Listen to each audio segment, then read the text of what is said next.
The babes are braving the Borderlands, and the Instigators are facing the Duchess on a Tuesday. I'm Van Connor. And I'm Adam Ball, and this is Off Screen, your 7-day guide to everything movies. Boom. Groovy. Hello and welcome back to Off Screen. We have got loads and loads of new movies to talk about this week, and a bit of an exclusive as well, which we'll talk about a little bit later. But we're looking forward to that. But first then, let's look at our first movie, Tuesday. We're going to dive into the world where birds can talk. Well, I mean, there is that. Do you remember there was a movie on Netflix a couple of years ago, like Whatever Happened to Monday? And it was like Noomi Rapace was a bunch of sci-fi clones or something. So we had Whatever Happened to Monday. We've now got Tuesday. I know that, obviously Ice Cube has the Friday franchise. I feel like we are Craig Daviding our way through the cinematic calendar at this moment in time. You know what I mean? Like, I met this girl on Monday, took her for a drink on Tuesday, took her for an action fest on Tuesday, and we're making love by Wednesday. And then went to the Addams Family on Wednesday. Exactly that. It doesn't work with the movies, only with the Netflix show. Just FYI. Like, it works with Jenna Ortega, it does not work otherwise. Not in the context. I say this is a big Jenna Ortega guy. Anyway, hello, Mr. Ball. Nice to speak to you again. Let's talk about Tuesday, which is this surrealist sort of fantasy drama. It stars Julie Louis-Dreyfus, from Veep and Seinfeld. Elaine from Seinfeld? Yes. She was the choken girl of Seinfeld. She's the mum here in a story that I think veers very close to something like When a Monster Calls from a few years ago. It's about a young girl who's living with, severe disabilities, conditions that, threaten to take her life at any moment. She's hanging on by a thread. Her mum is sort of an absentee mum because it's the only way she knows how to emotionally deal with it. And then one day, a bird comes into the daughter's life. Said bird happens to speak and change his size, and he represents himself as the agent of death. And before long, our mum wanders into the scenario and discovers what is going on, realizes she can kill Death, who's there to claim sickly daughter, because what parent wouldn't? And of course, everything starts to unravel immediately afterwards. I've got a clip for you. Have a listen. Adam, you need to say goodbye to your daughter. You have to get strong now. I can't. You can. And you have to let me help you. Life. Every life ends. I felt the pain that you have. I don't know what I am without you. Who I am without you. I don't know what the world is without you in it. I love you more than anything in the whole world. Jeez, is that the voice of the parrot that sounds like an Inspector Gadget enemy? Yeah. That sounds like Dr. Claw. Yes, I know. But also, I mean, even aside from that, you can feel the emotion in that sizzle clip, right? You can feel the palpable emotion. And obviously, I'm not a parent, you are. You know what I mean? Like, I have children in my life, and I have a certain sense of the emotional connection, obviously, but nothing quite compared to what a parent would go through. And it is one of those films that I think has to play entirely differently if you're a parent. Definitely was, because I'm watching it, and obviously I have a certain level of distance because I don't have legitimate offspring. I am not that blessed, sir, unlike your fair self. So I don't really have that frame of reference. I have a nephew, things like that. You know the things you would do for the children in your life, but there's this emotional quotient, there's this emotional palpability that comes out of Julie Louis-Dreyfus in this. And you're just like, oh wow, I'm feeling it. I'm not quite there because I don't have that frame of reference. But I feel like if I did, this would break me. And I found myself watching it, thinking of you, thinking, I guarantee you I'd get Adam blubbing like a schoolgirl. And that is exactly why I won't watch it. Very good movie. Very similar in pitch to something like When a Monster Calls with Daisy Ridley and Liam Neeson as the monster kind of thing. It's not the debut, but I think it's the first really big offering from writer-director. I think it's Dana Onunez Passi critic who does a tremendous job here. I thought it was a really impressive film. I thought it was a really great performance from Julie Louis-Dreyfus. To be fair, I don't expect little from Julie Louis-Dreyfus. I expect good things from her because she's always been great.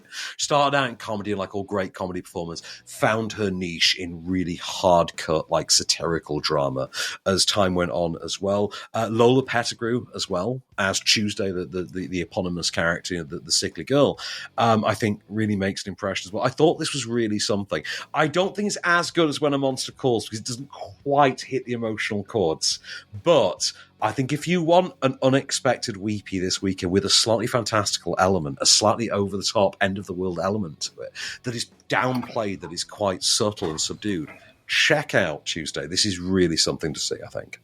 Well, there you go. Tuesday is in cinemas from today. From something that might make you cry to something that hopefully... will make you cry, especially if you're a parent, to something that hopefully will make you laugh. So it's a comedy called Babes. What's it about? So Babes is this new movie. It's co-written by its star, Ilana Glazer. Do you know Broad City at all, Adam? Have you ever experienced Broad City? Nope, never heard of it. I'm a very big fan of Broad City. It was this sitcom, not really a sitcom of sorts, a contemporary sitcom about two young women in their 20s, late 20s, in New York in sort of the late 2000s, early 2010s. And it always made me think of my friends Corey and Jess because they were of the exact right age and temperament. And you were just like, this is my friends as a sitcom. It was absolutely that. And one half of that is Ilana Glazer, who has co-written Babes, which is directed by Pamela Adlon. Pamela Adlon is part of the sort of comedy troupe that emerged from Californication and the Louis C.K. kind of area. If you know, before Louis C.K., before everything came out about Louis C.K., she was one of his big friends, a collaborator. She had worked on Californication. She was setting herself up as kind of a female Woody Allen type. And so this is her directing here in a script that stars and is co-written by Ilana Glazer. And you've got two best friends here, Ilana Glazer and I believe it's not Sandra Bernhardt. I'll remember the name in a moment. Two best friends, same kind of age, late 20s, early 30s. They have very different lives. One of them has become quite wayward. The other become kind of a wife type. You know, she's become the dutiful wife to the successful husband. She's had the first kid. She's now having the second. As she's had the second, the wayward friend, Ilana Glazer's character, meets someone by chance, Stephen Levitt from If Beale Street Could Talk, who I really liked in there, who's like the ultimate manic pixie dream boy. She has this whirlwind, one night, 1 week kind of romance with him. And then he dies. But he dies having impregnated her.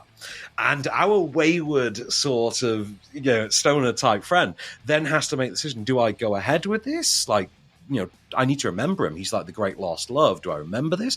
Or do I let it go? Do I give up on this and let it go, move on with my life? And of course, this leads to all sorts of almost Amy Schumer-like complications that you can imagine. I've got a clip for you. This is Ilana Glazer coming to terms with the reveal. Okay. Yes! I'm going to be a mother. I'm going to be a mommy. I like that. Okay, mamacita. Nope, that's appropriation. Okay, I'm having a baby, okay? Yes, dog, yeah. It just feels like destiny, and this is Destiny's child. Can you believe that? Mm-mm. Did you hear that? Destiny's child? Oh, jumpin'. Whoa, okay, it's on. Eden, are you sure about this? Because the hormones can be pretty intense. Hormones? LOL, Mitch McConnell. I love you. What? I totally get what you mean about the kind of Amy Schumer vibes in this. Yes. Absolutely. And is it also like that kind of warm, feel-good, three men and a little lady kind of feeling to it as well? No. This is very much going with that Schumer example. This is very much more in line with something like Trainwreck, or if you're going with, okay. I think the more loft-based early 90s cinema that I in particular am so obsessed. You know how I love Reality Bites with Ben Schumer and Ethan Hawke and Winona Ryder. Yeah. How that plays in that movie basically defines me as a person. This feels very much like it's coming from people for whom that is also the case. You've got Michelle Buteau and Ilana Glazer there as Dawn and Eden, respectively. You get Hassan Minhaj in there. It's Stephen James, but not Stephen Elliott. Stephen James as the Manic Pixie Dream Boy type. Hassan Minhaj is the sort of the successful husband, and he plays that very well. I thought this was actually a lot better than it had any business being. I did think it feels like quite a frivolous, disposable indie sub Amy Schumer dramedy. But I think by virtue of having Ilana Glazer, putting her words in there and that performance, and she's always someone who I think speaks to issues that go on in her life, like things that have affected friends of hers. There are obviously things that occur to her personally, and you can tell that because there is a level of investment. I went into this a big Ilana Glazer fan, and I came out of it an even bigger Ilana Glazer fan, which I didn't think was possible. I mean, Ilana Glazer, I think, is so good. I mean, Rough Night, a pretty terrible movie with ScarJo, and she manages to save that. And you know what? No surprise here. She manages to take what's basically a 3-star boilerplate indie dramedy and elevate it by virtue of her screenwriting and her presence up to something I think, if not 4.5, definitely 4-star. Definitely. Well, Babes is in cinemas from today if you fancy giving it a go and having a bit of a laugh, because it seems like that's generally what you're going to get from this movie as well. Still to come, we've got Duchess, we've got a bit of an exclusive, which we'll talk more about in a moment, and we're going to look at the big movie of the week, in my opinion, Borderlands. In just a minute, we'll see what Van thought. Stay there.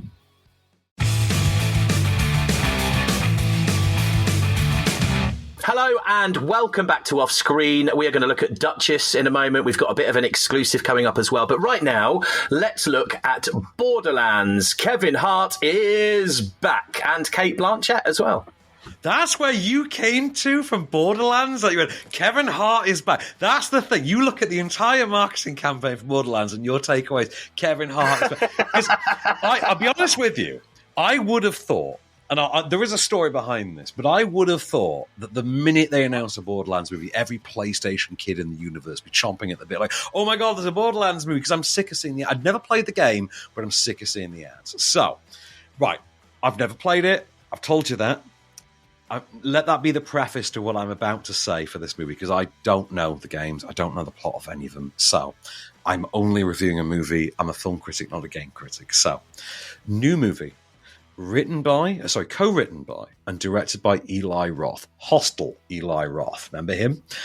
And this is set in a post-apocalyptic, intergalactic hellscape in which human beings have sort of scattered into the cosmos. There is an ancient treasure trove of ancient aliens that's on this desert-like, Mad Max-like planet, and a bunch of wacky racer-type bounty hunters descend upon this planet to all set upon this cave, led ostensibly by Cate Blanchett, very different movie. Cate Blanchett, Kevin Hart is one of them as well, and you get an all-star cast of various different people. They're all wacky racing it across the Mad Maxscape in search of an ancient treasure trove, which is about as close as I'm going to get to a plot on this one. I'm going to play the clip and then we'll talk more about it. Enjoy Borderlands. Legend has it that there's this massive treasure hidden in some secret vault. And if you go hunting for it, you'd better take any help you can get. Because it's on the weirdest, most dangerous dumpster fire of a world in the universe. God, I hate this planet. What is that smell? Pesquage gully. Ew! Put the window up. I don't want to! Roll the window up! It's Pete. It's Pete. Why do you think it's called wash? How did it get the name? It's in my mouth! I hope the soundtrack to that is as good as that moment there all the way through. To be fair to it, the soundtrack's pretty good. Now, the obvious influence here is something like Guardians of the Galaxy. That's obviously what they're trying for. And you can tell from the tone of that trailer sizzle clip that they've put out there, they're going for Guardians' effort. The problem is, the only thing that's really come close to Guardians of the Galaxy in the 10 years now since the first Guardians of the Galaxy, the only movie that ever came close was last year's Dungeons & Dragons Honor Amongst Thieves. which that seemed to have been an intentional choice from the ground up. This, it feels like something they've sort of whacked on in the edits, or they've done it in the trailer and the marketing, something like that. It doesn't work. Quite frankly, the film is a mess. It's an absolute shambles. Now, as I mentioned to you, it's a PlayStation game, so you would imagine there's legions of fans out there for this, right? You'd imagine, surely, right? Yeah, you think so. PlayStation is huge, isn't it? Yeah, of course. What PlayStation game doesn't have its fans, right? So, premiere for this comes up. I've got my plus one. I'm messaging around some friends. I'm like, hey, I'm going to go and see Borderlands. They're always asking me, hey, are you doing a premiere? Can I come to a premiere kind of thing? And they're always like, hey, have you got a Black Panther one? Have you got a Marvel one? I'm like, cool, you get different friends to different things. And I would have thought a PlayStation game. That's the easiest sell in the world, right? Like I go to my guys, hey, I'm doing Borderlands next week. Does anyone want to come? No takers. Tumbleweed. Nobody was into Borderlands. So I thought, okay, weird thing. My friend Will comes with. We had a great night, not so much with the film, but we had a great night at the screening. And it wasn't until today, this very day, we record this on Thursdays, obviously. John Brown, film critic friend of mine from Express FM, messages me. He didn't make it to the screen. He says, is this really as bad as it looks? Because I'm going later, and it's terrible, mate. And he said, oh, I'm taking a friend of mine. He's like a really big fan of the games. I went, oh, you found one? Oh, my God, one of us found one. Okay. And prior to us coming on to record, he responded to me. He replied. He went, so we came out of the film, and he just thought, he said the neurovirus would have been more fun. I'm like, thank you. I'm quoting that because the film is an absolute shambles. The film, on the one hand, it wants to be Mortal Instruments. It wants to be, it wants to be a little bit of Mad Max. It wants to be a little bit of, it's a mishmash of so many other things. But you get the impression that quite clearly that's what the game was. And because the game wasn't that original, turning it into a film makes it even less original. Like, I spotted bits of Fallout in there, a bit of Mortal Instruments, a bit of A City of Ember, a little bit of different things in there, but it doesn't come together. And quite clearly, the reason behind that is because there is no creative vision there. I was flicking through YouTube this morning, right? I'm literally going through my YouTube interviews, retrospects, whatever's on the algorithm on YouTube. And there's an advert, one of those like sponsors, you have to wait 15 seconds to skip the ad bits, right? Yeah. Before one of it, and it's Eli Roth talking about Borderlands. And he says, and this is a thing the marketing department have actually put out as marketing. He said, well, I didn't really know the games, and I'm not that familiar with them. There's a lot to them. So I just had the writers of the games like come and tell me like what to include. And you're watching that bit at that point thinking, yeah, a lot makes sense now, Eli. Yeah, that might be why you've returned to being a crap filmmaker.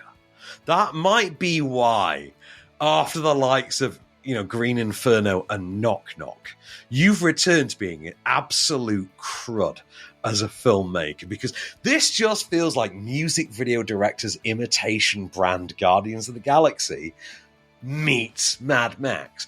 Albeit, the only thing you have cleverly taken from the Mad Max of that all is, let's make it bright and vivid and colourful in that way that George Miller does, because otherwise it can be quite washed out. The film is dire. The performances in it are equally dire. And I do mean, Kate Blanchett trying to be Han Solo does not work. Kevin Hart trying to be Han Solo does not work. An entire movie of people trying to be Han Solo does not work. And I say this as someone who suffered from a movie entitled Solo, a Star Wars story, the Han Solo origin movie, which also sucked. Stop trying to make Han Solo movies. They don't work. This doesn't work. Stop trying to make PlayStation movies. This is garbage. This is absolute garbage. That soundtrack that you pointed out is the best thing about it, and even that ain't really there. This ain't Guardians level. I'm sorry, we were bored out of it. Thank God it was only in like 100 minutes. It was 100 minutes, it was about an hour 40. It was 102 minutes long, an hour 42. We didn't stick around for the mid-cred sequence on it that we were told was there in advance, because frankly, we were that goddamn bored. By the time those end credits were, it's over, everybody can leave disappointed. Thank you, see you later, bye. No, enough. No. This is starting to make Dwayne Johnson and his sign language simian from the arcade adaptation seem accomplished. No, enough. Enough of this. Down with this sort of thing, please, no more. And I say that knowing what I have to talk about next. But no, just avoid Borderlands. If possible, take yourself to a disputed border. Sit there for an hour and 40 minutes instead. Honestly, you'll have more fun. You've missed an absolute trick, and normally you get these every time. I nearly called you Albert, the name of my son then. Wow, big age difference there. You've missed a trick, and that is... You should have called it Borderlands. Borderlands. Oh, I'm using that. Hey, we have more reviews to do of this. It'll come up. I'm sure it will. I mean, it's out in cinemas from today if you do want to check it out. Don't do it. We've got something coming up in a minute that is a bit of an exclusive. Do you want to kind of drop the lead on that now? Do you know what? No, I don't. I want us to go away in solitude. Let's wash the bad taste of this, the aftertaste from our mouths. We can refresh over the bumper break. Let some podcast sponsors drop their wares, and we can come back and then have some fun. So let's let the foul taste of Borderlands wash away as we move on. Well, you'll find out what that is in a moment, and we've got Duchess and the Investigators to look at as well. So stay right where you are. You're not going to want to miss this.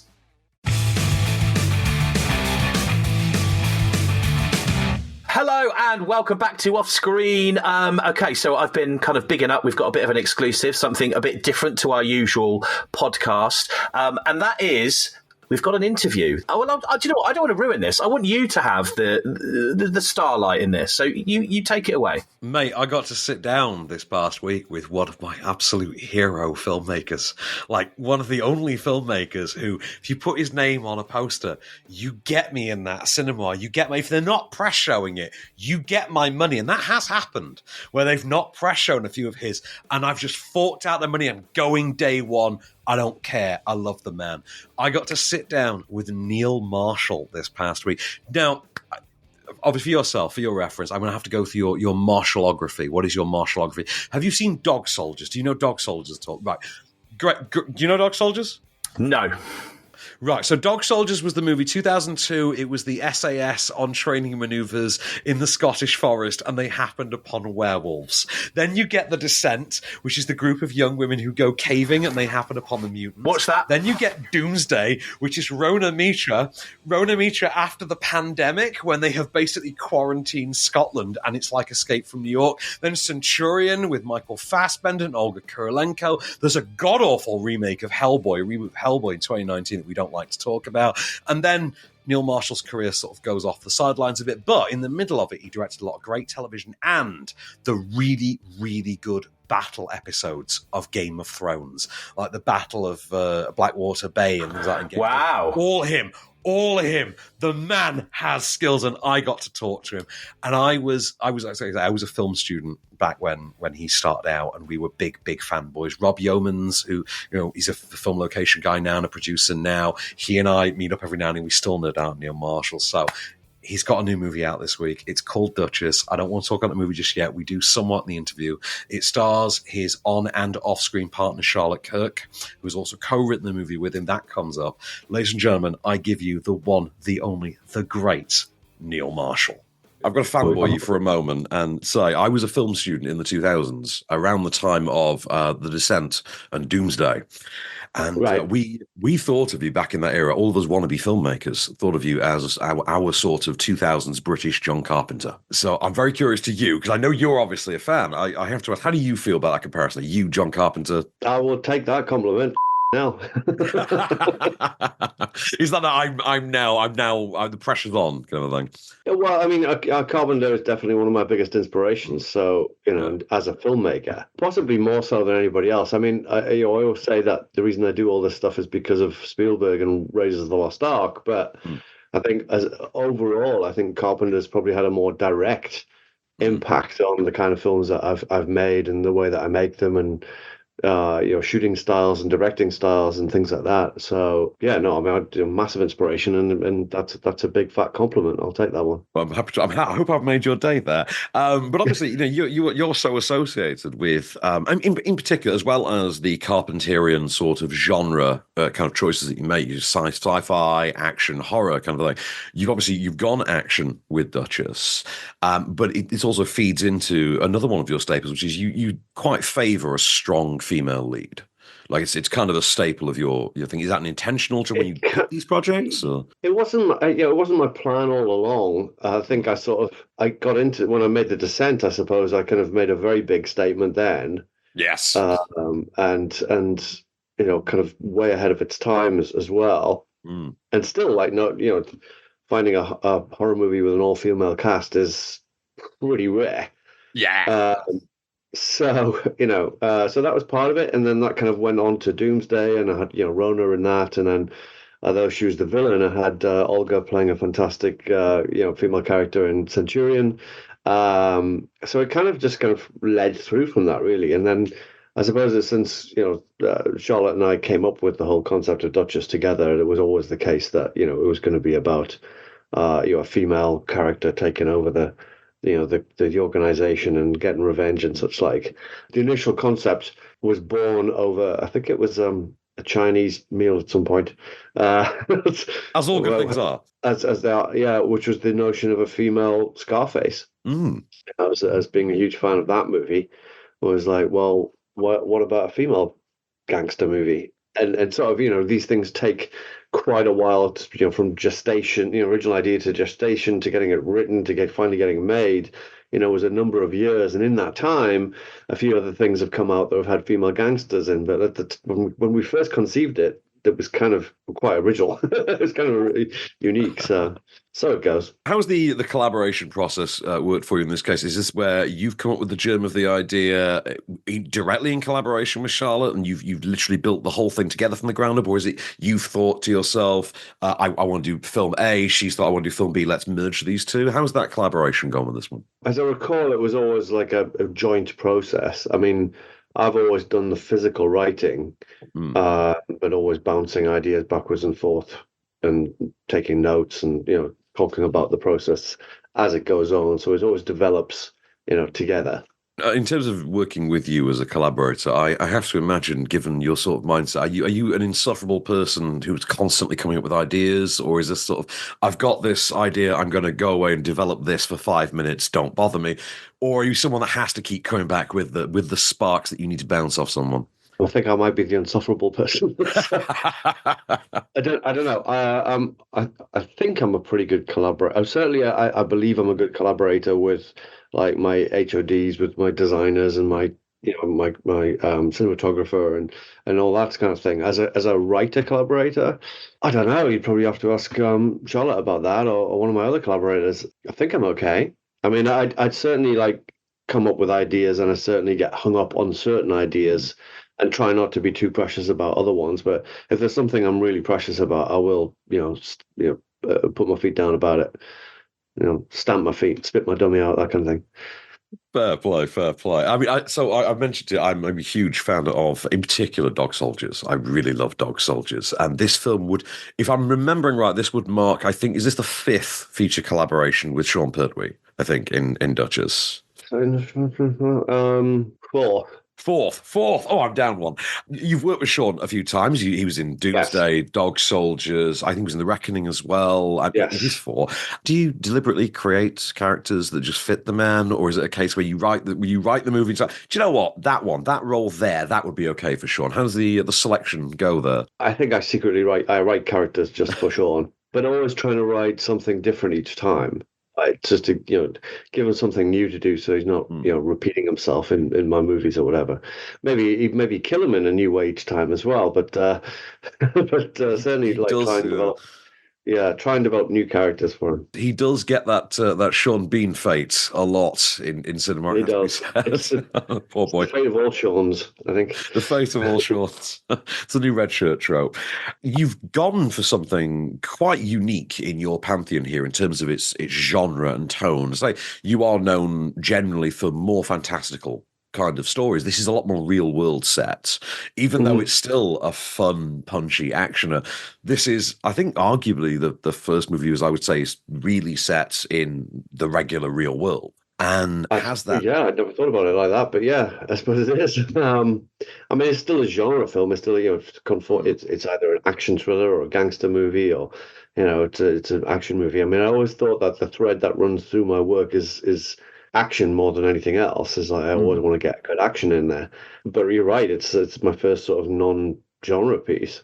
And that probably includes my TV work as well. It's just like it's set in the real world, or a version of the real world, which is unique for me. Yeah. I mean, I know obviously you've worked on Game of Thrones, so in terms of working in outlandish worlds, you have pretty much you've had the cherry on top, I think, with Westeros, and also some pretty iconic Game of Thrones. I was very lucky there. I got to do a couple of great episodes. I'm very, very proud of. Yeah, but just to be a part of that thing. I mean, it was part of the it's part of the zeitgeist. It's part of culture now. It's transcended being just a TV show. It's like everybody knows Game of Thrones. So just to be a little part of that, a little cog in the massive machine that made it is pretty remarkable. In terms of the locale for Duchess, because it's a very distinct setting. It's a very specific, tourist landscape, rich tourist landscape kind of a setting. Was that a location that you'd sort of had in mind the second you thought I need to set this somewhere? Did you have that location in mind, or was it needs to be set somewhere, I will go scouting? How's that word? It was always going to be split between the UK, where the story starts, and some other location. And it was originally written as Cape Town, because I'd filmed there before. I'd done Doomsday and Black Sails down in Cape Town, and I'd always had a great experience there, and I was desperate to go back. But various things kind of prevented that, a budget being one of them. So I was looking for a cheaper locale that fit with the budget restraints. But also I needed it to work in terms of the story of being some kind of halfway point between Africa, where the diamonds are being smuggled from, and elsewhere in the world, and Tenerife just seemed to match that quite nicely.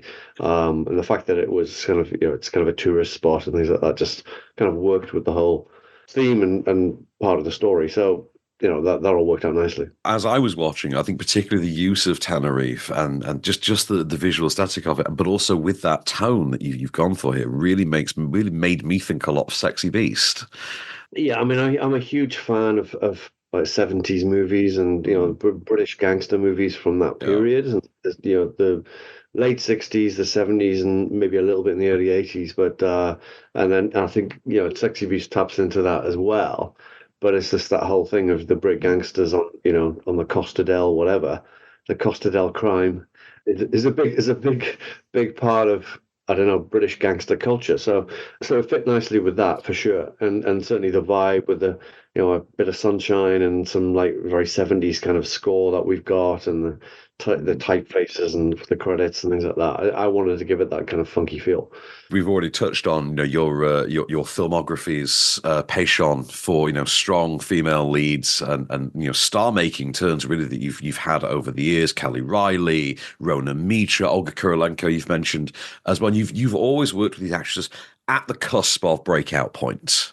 It's always been there's an almost star discovering kind of trope that runs through things. So Charlotte Kirk, are we looking at Charlotte Kirk for next breakout star here? Do you think? I mean, I think this is her best role. I think that this is the one that maybe is closest to her, and so therefore, as an East End girl herself, so she fit more readily into this particular role for sure. But I'll let the audiences decide. Ultimately, yeah. I mean, I think it's a cool character for sure. She seemingly went through physical hell on this, which is quite an intense performance. Well, I mean, the thing is, anybody who's seen my work knows that I always put the actors through hell. So, yeah, I mean, all the girls in the Descent and the guys in Dog Soldiers and Centurion and stuff like that, we put them all through hell. So it's nothing new. But yeah, physically, it's like you got to get in it to win it, Yeah. And the more that an actor can do physically, the more you can keep them on screen.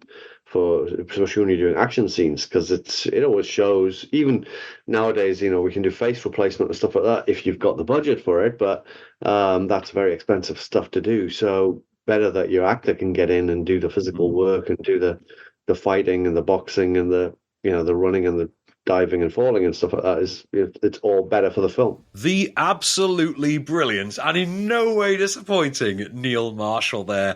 Duchess, we'll be talking about shortly, is in cinemas from the 9th. It's going to be on digital from the 12th, I believe. I think we need more of those interviews. Steven Spielberg next, please, Van. Still to come. The Investigator. No, I keep saying that. The Instigators. I just keep scanning it, and it looks like the Investigators. It does, yeah. The Instigators. We're going to talk about in a moment, and we will talk about that movie from Neil Marshall, Duchess. Next, stay where you are.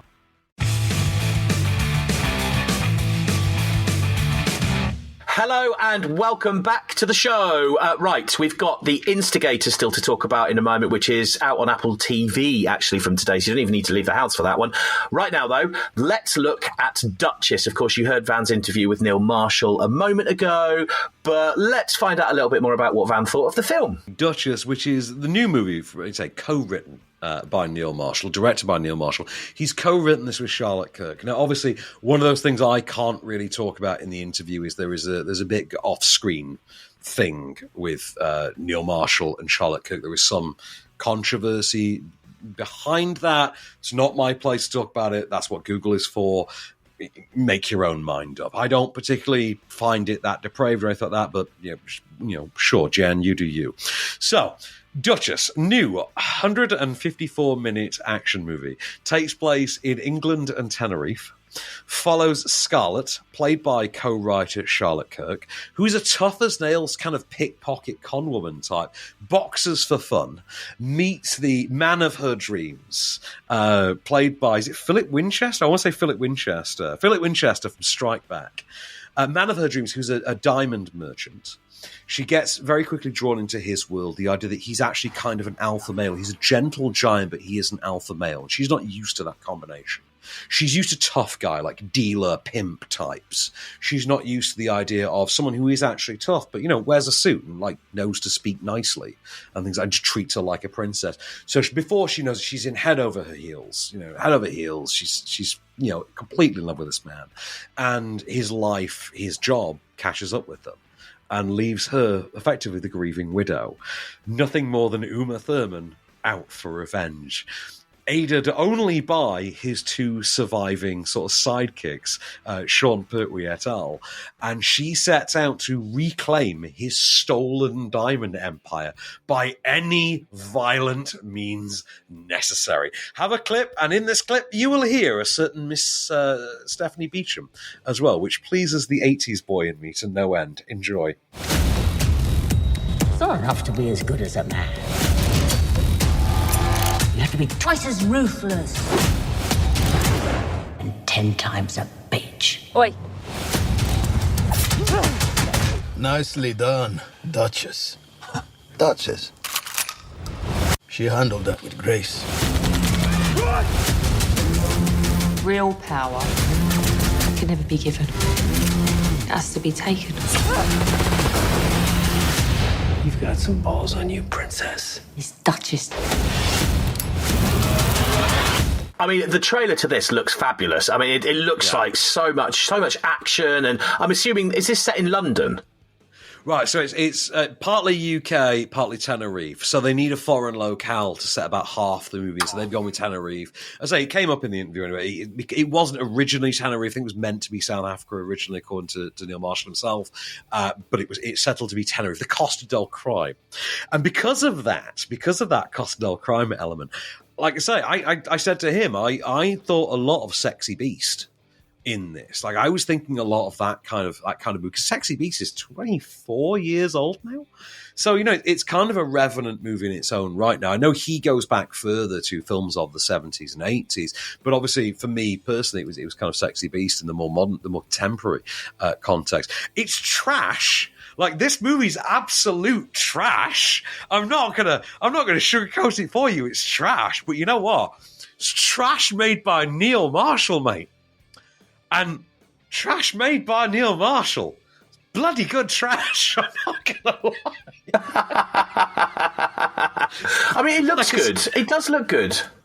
It's very fun. And then you've got Charlotte Kirk at the centre of it all, who, bearing in mind, has co-written this. So she's very in on what this character is. And she's going full Cat Slater the action babe. That's how she's playing it. She's literally gone, it's Cat Slater, the Lara Croft version. You know, it's Cat Slater as Charlize Theron is what they've done here. I think he said it. It's like, we want to do What If Scarface, but an Essex girl. And that's what they've gone with here. And it bloody works.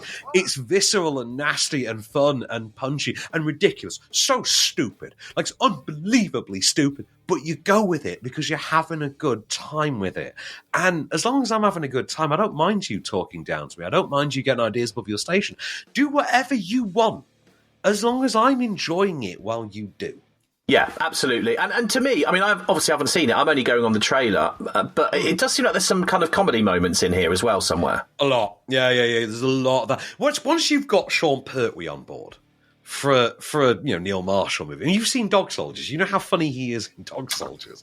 Like, once you've got Sean Pertwee involved in a Neil Marshall movie, you know this is going to get sadistic and hilarious very, very quickly. Other points I'd bring up, layer cake. I thought a bit about layer cake in this as well. There's particularly the Amsterdam sequences, layer cake, things like that. You think a lot of that, the casual brutality that Matthew Vaughn brought to layer cake, you think of a fair bit in here as well. Like I say, this is not in any way, this is not in Neil Marshall's top 5 films.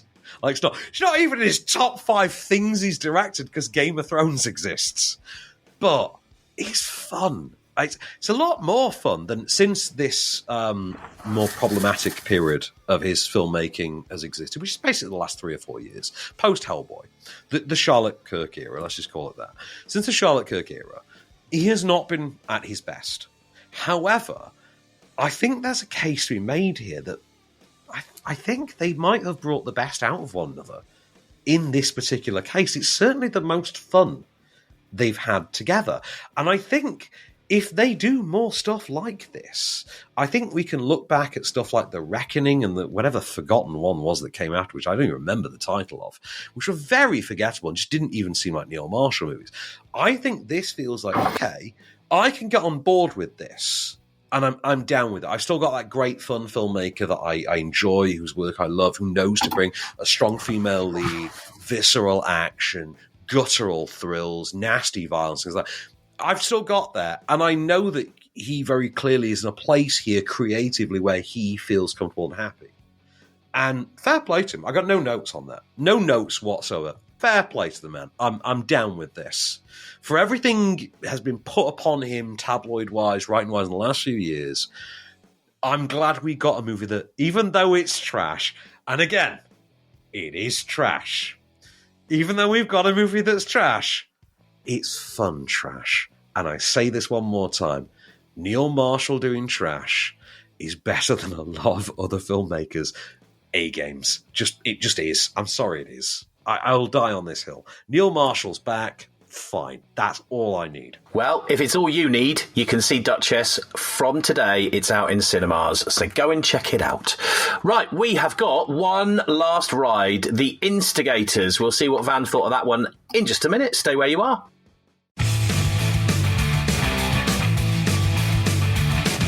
Hello and welcome back to the show for one last ride. We are looking at The Instigators, and to be fair to you, Van, I didn't know a massive amount about this movie, but I am a Matt Damon fan. I do like a lot of his movies. I can tell by your face you're not. So I'm hoping that he does this justice, although I don't think I've seen him in a comedy before.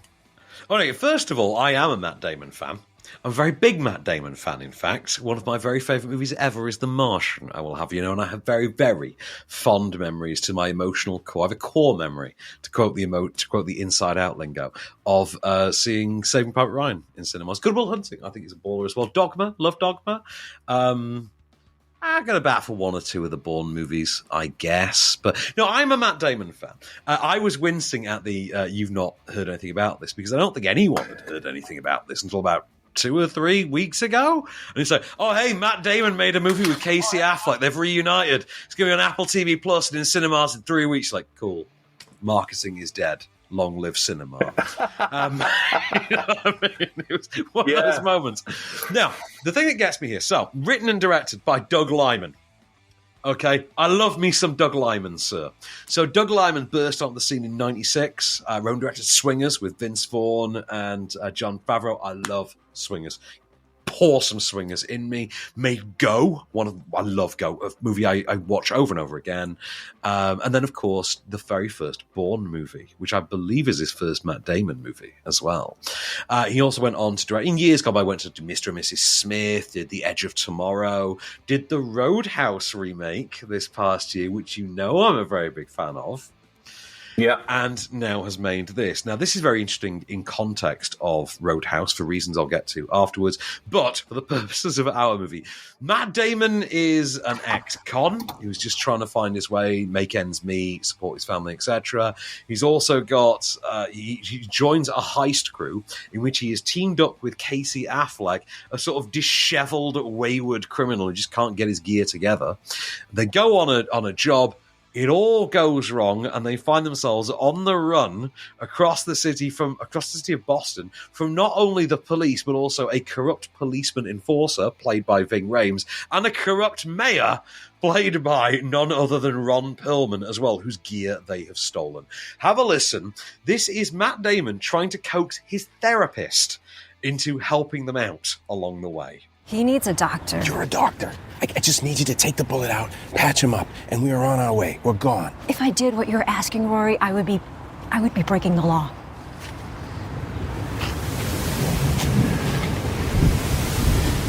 What if I took you hostage? No, I mean, with your permission, but then officially, legally, you'd be my hostage and you have to do what I say.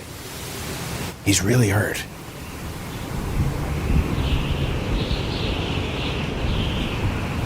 You won't hurt anyone? No. You won't hurt yourself? No. And you will turn yourself in?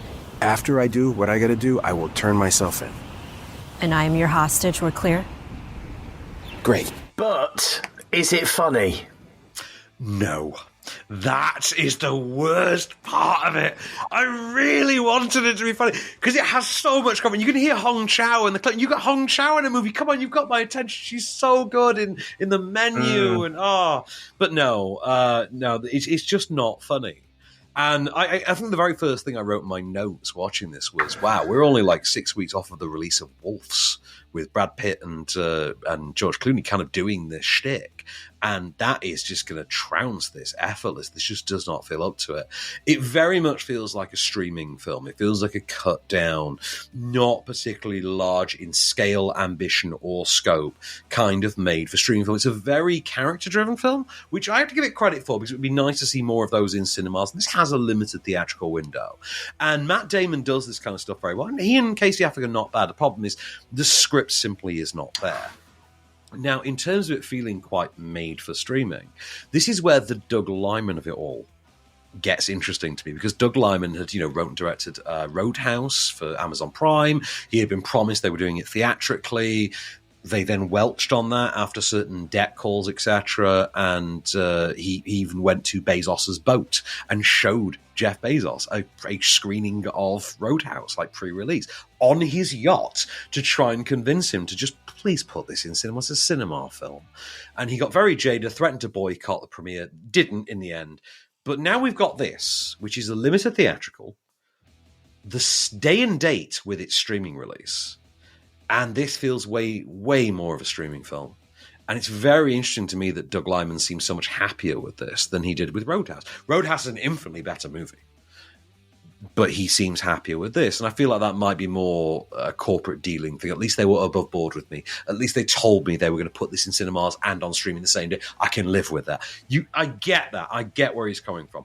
I still think it's a waste of a terrific filmmaker, much as I do the actual film. I think the film simply is beneath Doug Liman. It is. It's not worthy of the talents of Doug Liman. You don't need Doug Liman for this. Get anybody to do this. It just doesn't work. A couple of neat car chases aside, there's no need to have Doug Liman. There's not really a need to have the charms of either Casey Affleck or Matt Damon in there. It's quite a forgettable film because, quite simply, that script doesn't work. It doesn't at all. And the way that the characters are written, even your small cameos, your smaller roles like your Ron Perlman, your Ving Rhames, don't get the time to really shine or steal that spotlight. And the whole thing feels like a wasted, very messy, very made-for-streaming endeavor. And I think that's a real shame, given the material, on offer here. Yeah, that does sound like a shame. I would quite like to look forward to seeing it, but now I'm not. But you can if you want. The Instigators is on Apple TV from now, so you can watch it at home on your sofa over the weekend if you want. Unlimited theatrical. Limited theatrical, yes. Which, I mean, but who's going to go to the cinema to see it when they can see it from the comfort of their own home? And that's why we're dying as an industry, my friend. That's why my imaginary children cry out for food. It's just like it is. I know. It is. It's a sad state of affairs in that sense, isn't it? But you can watch it whenever you want over the weekend, or go to the cinema if you want to. Right, we got a few to mention for next week. Let's do some shouts for what we're talking about. Hollywoodgate. Hollywoodgate is a documentary that's out next week. We've also got Swan Song, and I couldn't narrow down what movie called Swan Song that is, because we get one a year now. But the one that I'm most looking forward to next week, as you very well know, is a certain sequel to a certain iconic science fiction franchise, an entry in which literally helped contribute to making me me. I am talking of the latest installment of the Alien saga. Alien Romulus by Fede Alvarez is out and is unleashed upon the world next week. Let that facehugger wrap its tail around your throat and imbue you with its goodness. I cannot wait. Well, I am looking forward to hearing what you have to say about that one as well. I have seen all the Aliens, so that one I can talk to you about. Yeah, of course. But that is, of course, all we have time for right now. Next week, we shall return. Until then, I've been Adam Ball. I've been Van Connor, and we'll be back.